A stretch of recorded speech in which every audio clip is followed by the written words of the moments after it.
月亮是被人设计出来的假象吗？这个视频绝对颠覆你的认知，都市传说大家听听就好。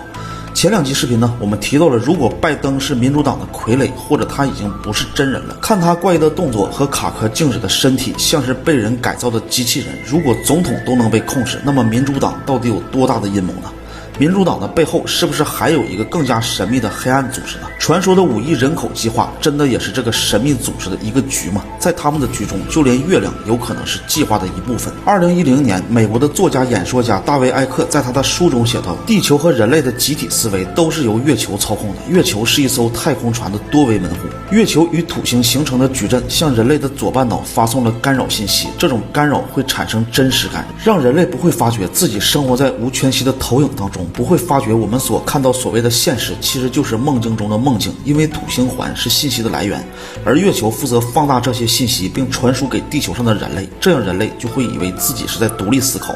其实他们思考的内容都是由月球控制的。而月球矩阵的假说在近些年来也讨论的人是越来越多，不过内容很有意思，相信大家也听过这样一种说法，说人类的5种感官只能接受很小范围内的信息，比如说蝙蝠它能够依靠声呐来辨别事物，还可以发出超声波，蛇可以通过热能，但是人类它就没有这些能力，所以人类的听觉、视觉、触觉、嗅觉等等能观察到的也是宇宙中很狭窄的一个部分，绝大多数对于人类来说都是未知信息。大卫·艾克解释说，正因为人类的这个特征，所以有一个非常庞大的势力彻底困住了人类，利用土星和月球矩阵向人类发送虚假信息，篡改我们本不发达的五官，看到一个比虚假更虚假的世界。这就像是一个没有分辨能力的孩子误以为动画片就是真实的世界一样，其实所有的人类就生活在像地球这么大的一个动画片里而不自知。而最诡异的问题来了，到底是什么样的势力在做的这件事呢？他们这么做的目的又是什么呢？那就要回到我们上2个视频讲到的执政官群体。执政官是很久以前来到的地球的一种3维、4维兼容的生物，为了在这座星球上释放仇恨、恐惧、战火、病毒，培养出来一些监狱长，让这些监狱长们得到地球上最高的财富、最大的权力的同时，还有掌握着信息发生的走向。所以当我们看到扎克伯格的这个视频，拜登的这个视频，